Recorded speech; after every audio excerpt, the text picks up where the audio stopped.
Welcome back universe के एक और मिस्टीरियस एपिसोड में। Today we are explore the most mysterious event in our universe. तो चलिए शुरू करते हैं।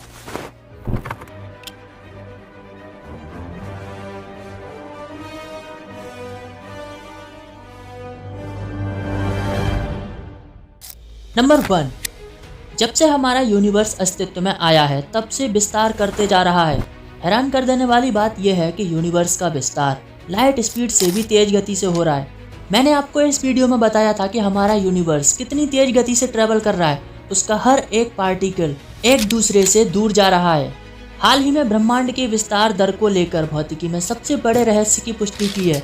अब तक का सबसे advance telescope James Webb space telescope ने बताया कि हमारा यूनिवर्स कितनी तेज गति से ट्रेवल कर रहा है, क्योंकि प्रीवियस मेजरमेंट के हिसाब से हमारा यूनिवर्स बिग बैंग के चलते एक्सपेंड कर रहा है। एस्ट्रोनॉमर्स ने ब्रह्मांड की गति को निर्धारित करने के लिए नए तरीके खोज निकाले हैं, जिससे ये पता चल सकता है कि हमारा ब्रह्मांड कितनी तेज गति से विस्तार कर रहा है। ब्रह्मांड की विस्तार की दर के लिए ब्रह्मांड की आयु सबसे महत्वपूर्ण है, क्योंकि ब्रह्मांड का विस्तार व्यापक अनिश्चितताओं के साथ हो रहा है।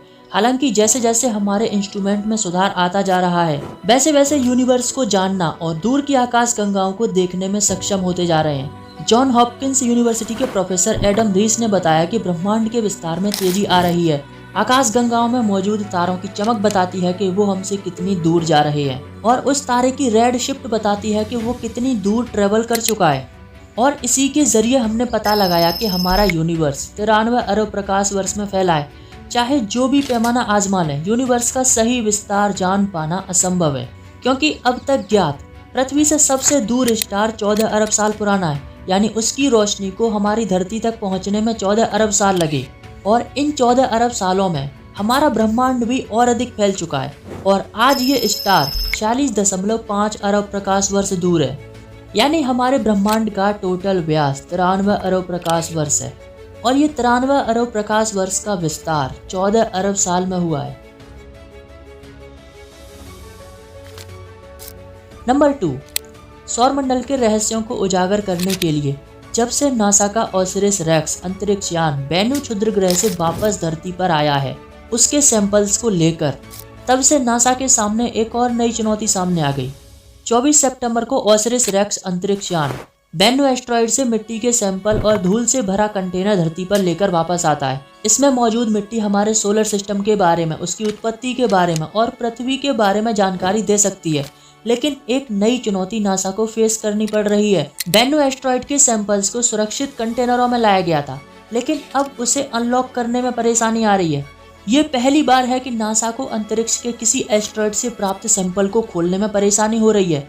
ओसिरिस रेक्स के कंटेनर टैग सैम को खोलने के लिए नासा निरंतर परिश्रम कर रही है, लेकिन इन कठिनाइयों के बावजूद भी नासा ने सैंपल के एक हिस्से को हासिल कर लिया है। अब तक नासा ने टैग सैम के हेड से 70.3 ग्राम चट्टानें हासिल की हैं। इस आंशिक सफलता से ही एस्ट्रॉइड के स्ट्रक्चर और सोलर सिस्टम के बारे में जानकारी भी हासिल की जा सकती है। लेकिन मुसीबत यह है कि अभी तक ये पूरी तरह से अनलॉक नहीं हो पाया है। नंबर 3। सुपर कंप्यूटर एक नॉर्मल कंप्यूटर से बहुत ज़्यादा तेज होते हैं। ये हाई एडवांस कंप्यूटर हैं। इनके द्वारा की गई गणनाओं की संभावनाएं अपार होती हैं, लेकिन कभी कभी उनसे भी त्रुटियां हो जाती हैं, और कभी कभी बहुत बड़ी मुसीबतें भी सामने आ जाती हैं। सुपर कंप्यूटर में यूज होने वाली सुपर कंडक्टिंग क्वेबिट, जो क्वांटम चिप्स को हीलियम के साथ टेम्परेचर को ठंडा करने में मदद करती है और क्वांटम प्रोसेसिंग की प्रक्रिया में सुधार लाने का प्रयास तो करती हैं, लेकिन इतना काफी नहीं है। इनसे कई त्रुटियां भी हो जाती हैं क्वांटम कैलकुलेशन में, और इसमें सुधार लाने के लिए वैज्ञानिक superconducting qubit based quantum chips के बजाय रुबिडियम परमाणुओं पर आधारित क्वांटम चिप्स का परीक्षण कर रहे हैं। रुबिडियम परमाणु एटम के एक्साइटेड स्टेट का यूज करता है, जो क्वांटम कंप्यूटर को रूम टेम्परेचर पर ऑपरेट करने में मदद करेगा।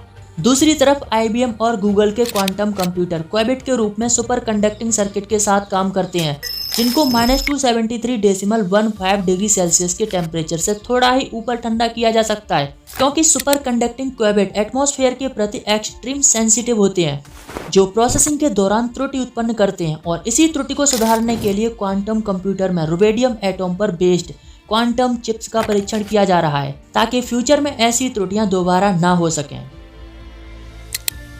Number 4। James Webb space telescope ने ब्रह्मांड के सबसे पुराने ब्लैक होल को खोज निकाला है। जो हमारे ब्रह्मांड के उत्पत्ति के समय का है। JWST ने अब तक का ये सबसे पुराना ब्लैक होल देखा है, जो लगभग 13 अरब साल पुराना है। ये एक सुपर मैसिव ब्लैक होल है जो आज के सबसे हाईली एडवांस टेलीस्कोप के जरिए देखा गया है, और हाल ही में ब्रह्मांड की शुरुआत के बाद लगभग 440 मिलियन साल का एक बेबी ब्लैक होल देखा, जो GN-Z11 मिल्की वे के सेंटर में मौजूद एक सुपर मैसिव ब्लैक होल है।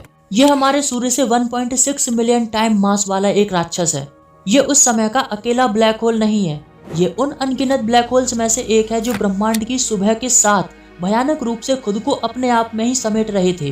बिग बैंग के लगभग 100 मिलियन साल बाद एक तारा जो शुरुआती दौर में चमक रहा था, ब्रह्मांडीय भंवर में फंसकर एक सुपर मैसिव ब्लैक होल का रूप ले लेता है। आश्चर्य की बात यह है कि इसका आकार अनप्रेडिक्टेबल तरीके से बढ़ने लगा। कैम्ब्रिज यूनिवर्सिटी के प्रोफेसर रॉबर्टो माउलिनो ने बताया कि ब्रह्मांड में कोई भी ब्लैक होल इतने शांत तरीके से विकृत नहीं हो सकता। उनका मानना है कि ब्लैक होल एक तारे के ढहने से बनते हैं। ब्लैक होल के बनने की प्रक्रिया कैसे भी हो, धूल, गैस और अन्य तारों को खाकर ही वह अपना आकार बढ़ाते हैं, जैसे वो उनकी दावत हो।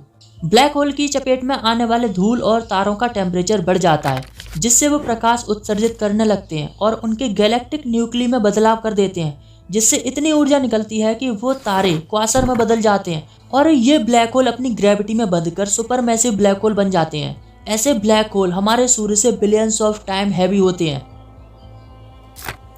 नंबर 5, जैसा कि हम जानते हैं कि ब्लैक होल हाई डेंस वाले ऑब्जेक्ट होते हैं जिनका गैलेक्टिक ग्रेविटेशनल फोर्स इतना स्ट्रांग होता है कि लाइट भी एस्केप नहीं कर पाती। जब कोई ऑब्जेक्ट ब्लैक होल के सीमा क्षेत्र को पार करता है, जिसे इवेंट होराइजन कहते हैं, उसमें गिरने वाली हर वस्तु अनंत गहरे और डेंस गड्ढे में गिरती चली जाती है। ऐसे ही कुछ ब्लैक होल हमारी मिल्की वे में भी मौजूद है, जिनका मास हमारे सूर्य से 10 लाख से 1 अरब गुना तक है। ऐसे ब्लैक होल को सुपर मैसिव ब्लैक होल कहते हैं। ये इतने डार्क ऑब्जेक्ट होते हैं कि ये कभी दिखाई नहीं दे सकते, क्योंकि इनमें जाने वाली लाइट कभी वापस नहीं आती। अल्बर्ट आइंस्टाइन और कार्ल श्वार्ज़चाइल्ड ने सबसे पहले ब्लैक होल का विचार प्रस्तुत किया। उन्होंने बताया, जब कोई तारा मरता है तो वह अपनी ग्रेविटी के चलते अपने आप में ही समा जाता है, और वह तब तक सिकुड़ता है जब तक वह अपने ही द्रव्यमान में कोलैप्स न हो जाए। ऐसे ब्लैक होल्स को स्टेलर मास ब्लैक होल कहते हैं। फिर ये अपनी ही ग्रेविटी में तेजी से घूमने लगते हैं और आसपास की चीज़ों को निगलना शुरू कर देते हैं। असल ज़िंदगी में ब्लैक होल को नज़दीक से देख पाना इम्पॉसिबल है, क्योंकि ब्लैक होल के नज़दीक जाने वाला पार्टिकल उसका खाना बन जाता है और हमेशा के लिए अनंत ग्रेविटी में गिरता चला जाता है। वीडियो को लाइक, शेयर एंड चैनल को सब्सक्राइब करें। मिलते हैं नेक्स्ट वीडियो में, तब तक के लिए बाय।